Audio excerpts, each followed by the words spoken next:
Attention, attention. Chicago Transit Authority,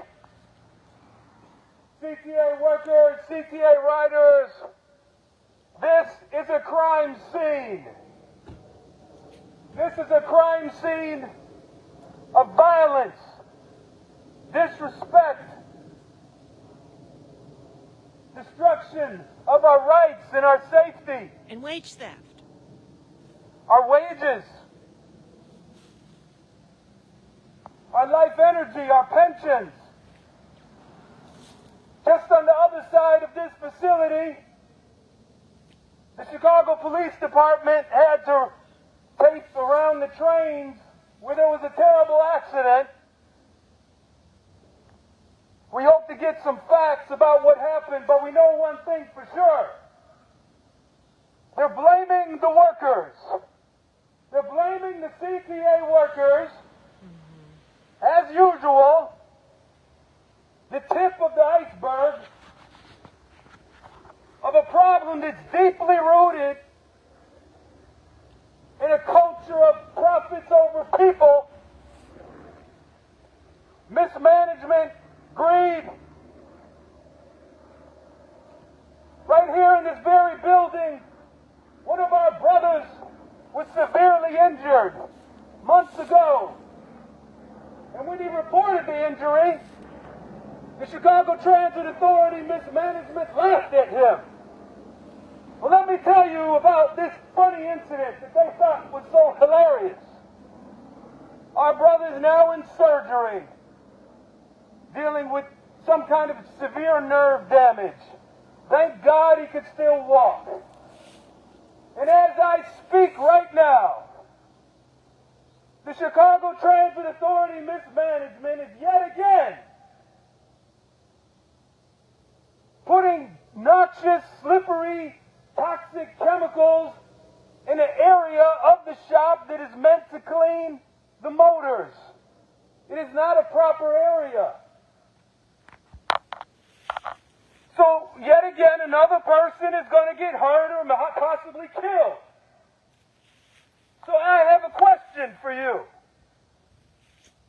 If the Chicago Transit Authority does not respect the safety of the workers inside this very building, the largest rail maintenance shop in the system, what makes you think that they give a damn about the riders on the trains and the buses? That's right. What makes you think that these people that you elect, call them Democrats and Republicans and whatever, we know the corporations own them. What makes you think that these people give a damn? That people might have died out there on the yellow line the other day. You see, it's deeper than firing Doorbell Carter. Yeah, we need to fire him. But what are we going to replace him with? Another six-digit salary, $300,000 pencil-pushing, lazy dope? Or are we going to replace it with a board that's elected from the people, from the riders and the workers of the public transportation system? That's what we need. We need a board of directors, and we need a city. We need a government that's really run by the people, not by these corporations and their politician puppets.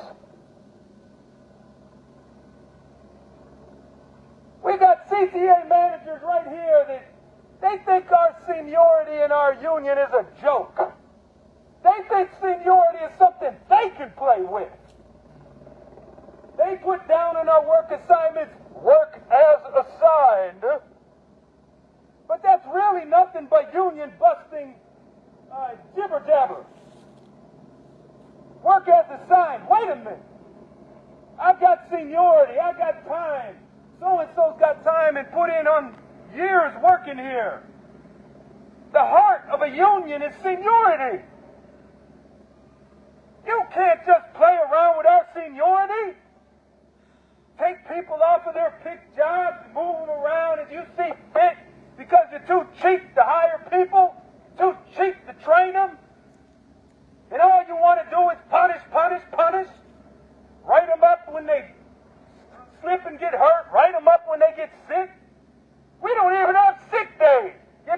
to get sick. And if you get sick, you got to go to work and spread it around and make everyone else sick. And then we all get sick and they write us up for getting sick. And eventually we get fired. For what? Getting sick. They're constantly firing people who got to take care of their elderly, sick parents. They're constantly firing people who suffer and get hurt. They laugh at the riders when they get hurt or killed out here. They don't care. I'm sitting in these shops with my coworkers and we're trying to replace parts on the trains. We can't even get the goddamn parts that we need. And then when we ask for it, they tell us, just let it go. We got to make service. Make service? And what happens if somebody dies out here? What if we have another train accident? What the hell is wrong with you, managers? Some of y'all say, I hate managers. No, I hate mismanagers. And most of y'all are mismanagers. And I'm a union steward. And my co-workers elected me to speak up for them. Not to kiss your butt, hug you and dance with you and have lunch with you. Make friends with you. I'm your opponent. And goddamn it, you better treat these people with respect. When they report hazards, you better get off your lazy butt and resolve those hazards. I'm sick and tired of these good people being hurt. Me and my partner, we got to remove and replace giant 100, 200, 300 pound parts. We don't even have a jack to move the stuff up and down. We got duct tape and zip ties and alley mechanic bull crap at a multi-million, $2 billion budget. The second largest transit agency in the country. What the hell are you doing with our money? What the hell are you doing with our lives? You say shut up and be happy you have a job. Y'all better be happy that the CTA workers haven't walked out of this death trap and brought this whole system to a standstill. You better be lucky that you have bought out our union leadership. That's right. You better be lucky that you own the politicians and that they punish us when we want to do so little and speak up when we're off the clock. You're damn lucky that you got one crazy man, a boogeyman with a bullhorn, warning you about a storm that's on its way. You better listen.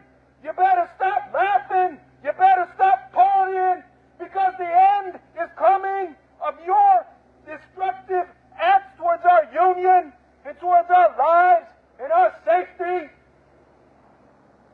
Come January, fire and brimstone is coming here because the workers are waking up. You mismanagers can joke around and say, you gonna go to that boogeyman protest? Oh no, boss. No way, he's a crazy man. Yeah, they're saying that, boss, because they know I'm right. And one day they're going to be brave because they hear a lion roaring in the jungle. But if you really knew it, I'm just a kitty cat. The real lions are locked up right here in this shop and in these terminals and in these bus garages. And as soon as they wake up and they get sick and tired of you playing with their lives, they are going to say no more. That's right. You can close the window, but you can't close the window on the truth. Have a nice day. Good job, Eric. Should I press finish? Yeah.